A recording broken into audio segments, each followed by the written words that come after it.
It started with kindness. Most people would have ignored the girl. Marcus didn't.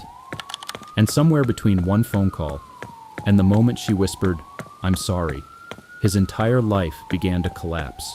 This is how he ended up here. The rain had started before Marcus left work. Not the soft kind, the ugly kind. Cold, wind-driven, mean.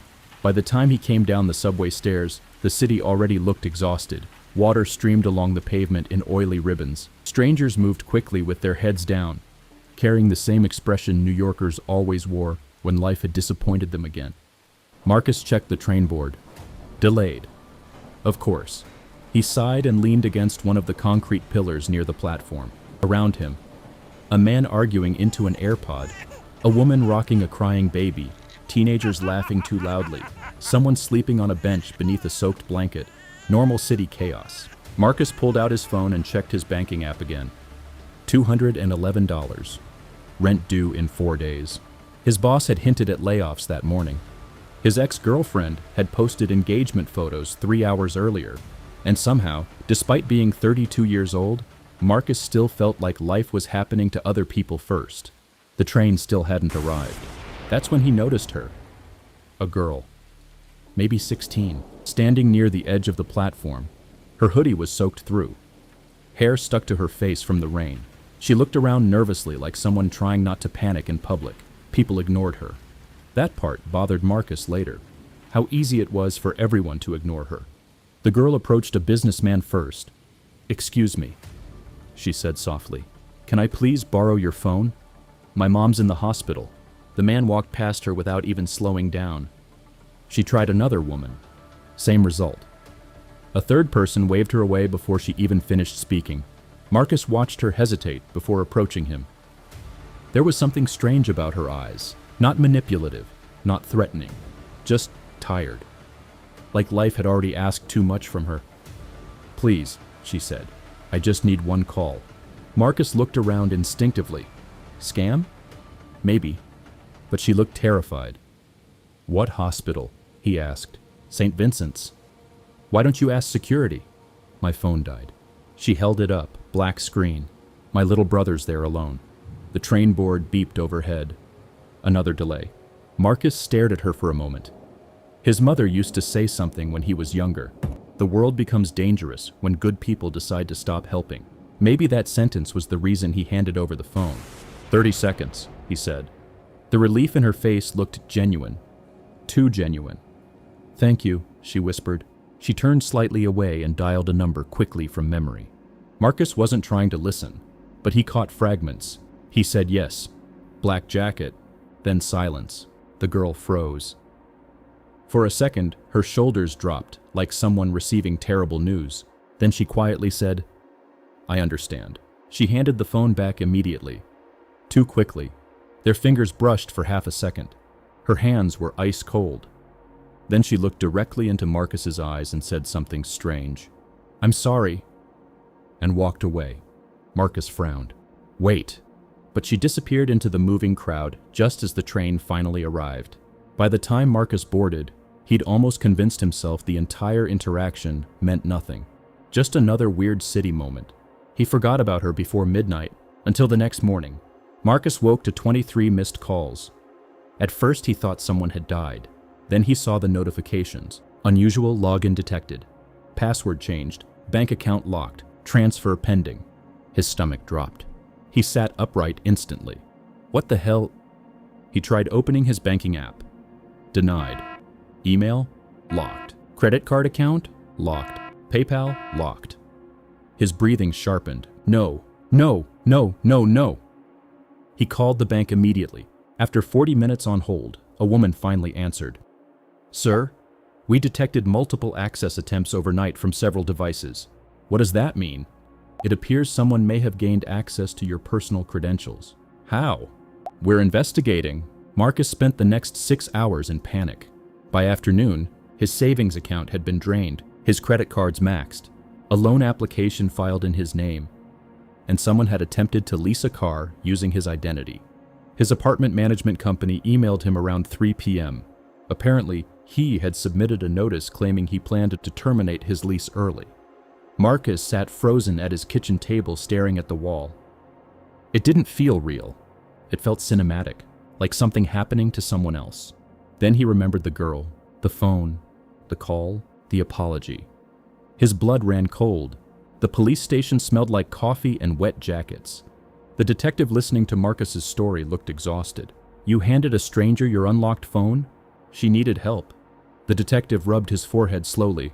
They probably installed malware or accessed verification codes. She used it for 20 seconds. That's all professionals need sometimes. Professionals. The word stayed with Marcus. This wasn't random. Someone had targeted him. Can you find her? The detective gave a tired shrug. In this city? Probably not. Marcus left feeling violated in a way he couldn't explain. It wasn't just money. It was identity. Someone had entered his life without permission. Over the next week, things got worse. Much worse. Someone began messaging people from his accounts pretending to be him.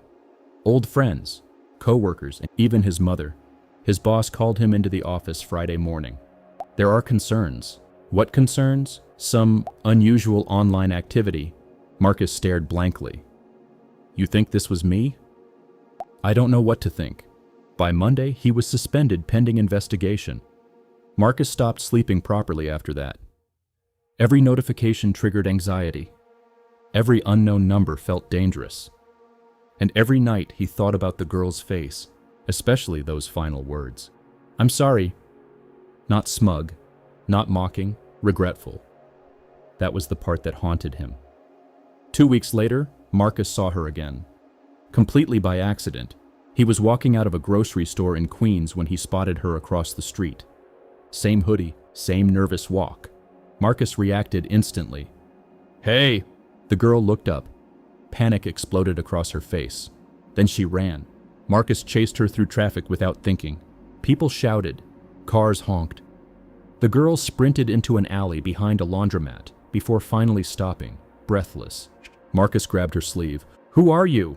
She looked terrified, not of being caught, of something else.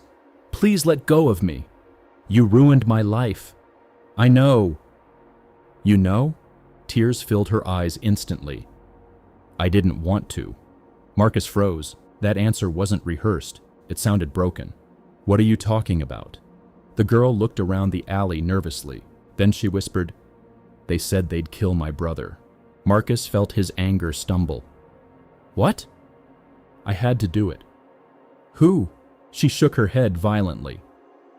I can't. Marcus stared at her.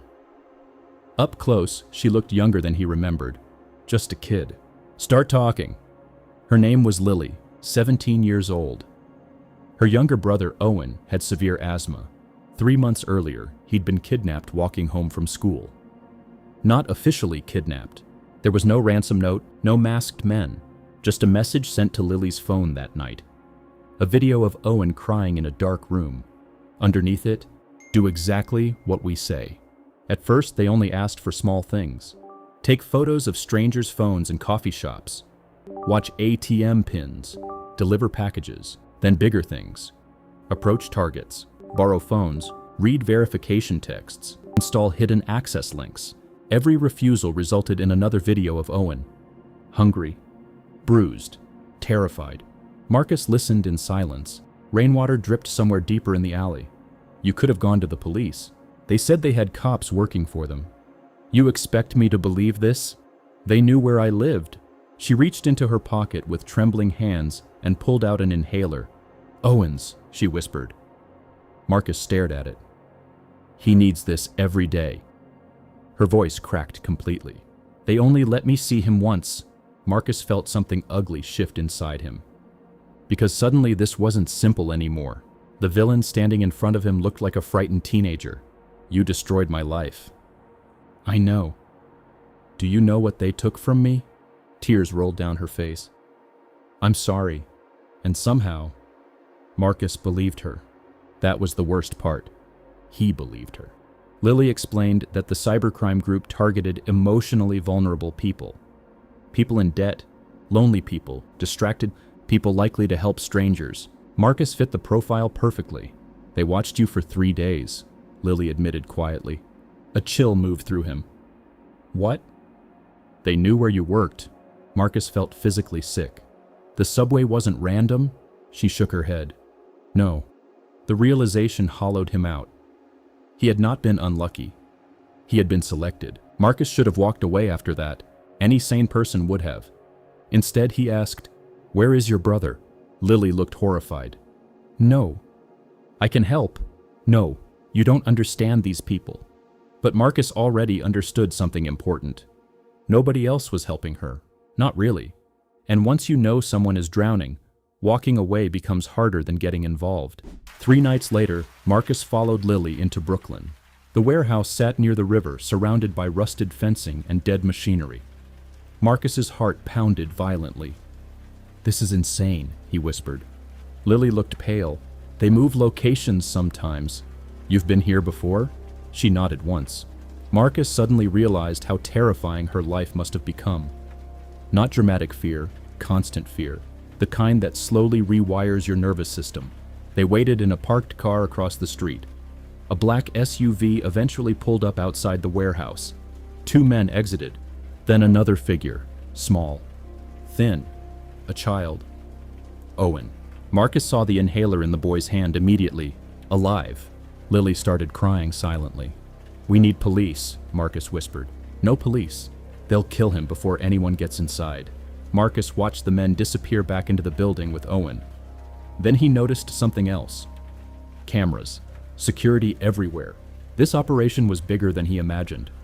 Professional. Organized. For the next hour, Marcus's brain fought itself. Leave. Call police. Forget this. But another voice kept speaking louder. "If that was your little brother, would you leave?"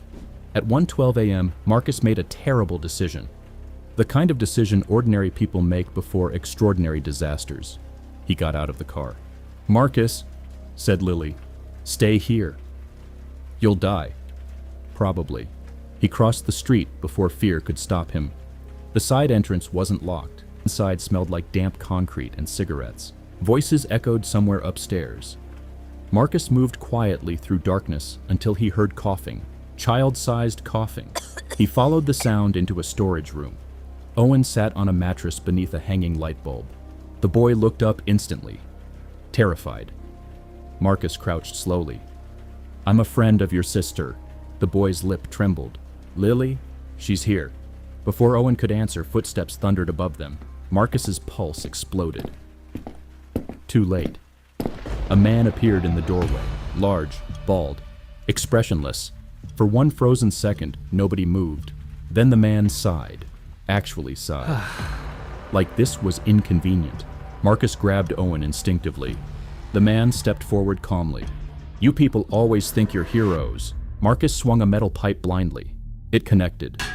The man staggered. Marcus grabbed Owen and ran. Shouting erupted behind them instantly. Doors slamming, footsteps, chaos. Marcus and Owen burst through the warehouse side exit into cold rain. "Run!" Lily screamed when she saw them. The 3 sprinted toward the car as men poured out behind them. One gunshot cracked through the night. Glass exploded beside Marcus's head. Another shot, then sirens. Dozens. Police vehicles flooded the street from both directions. Red and blue lights painted the rain. The criminals scattered instantly. Some fled, some surrendered. Marcus collapsed against the car, breathing like he'd survived drowning. Lily grabbed Owen so tightly the boy started crying. Police officers swarmed the scene. Apparently, Marcus had unknowingly triggered a silent emergency alert earlier through his bank fraud investigation. Authorities had already been tracking the group. Marcus's appearance at the warehouse accelerated the raid. Weeks later, the story exploded online. News headlines, interviews, and arrests. The cybercrime network had targeted hundreds of people across multiple states. Marcus became the victim who helped crack the case. People online called him brave, but Marcus hated that word. Because bravery implied certainty. And he had never felt certain. Only human, that was all. Just human. 3 months later, Marcus met Lily and Owen for lunch. Owen looked healthier. Louder too. Kids are resilient like that. Lily still carried guilt in her eyes. Some wounds survived rescue. When lunch ended, Marcus paid the bill and stood to leave. "Why did you help me?" Lily asked quietly. Marcus thought about it for a moment. then smiled sadly. Because someone should have helped you sooner, Lily cried after he left. Marcus never saw her again. But sometimes, late at night, he still thinks about how close life came to hardening him forever. How easy it would have been to stop trusting people after everything that happened. And maybe that's the real danger. Not losing money, not losing identity, losing the part of yourself that still believes strangers are worth helping. Because the world does not become cruel all at once. It becomes cruel slowly. Every time someone decides another human being is not their problem anymore,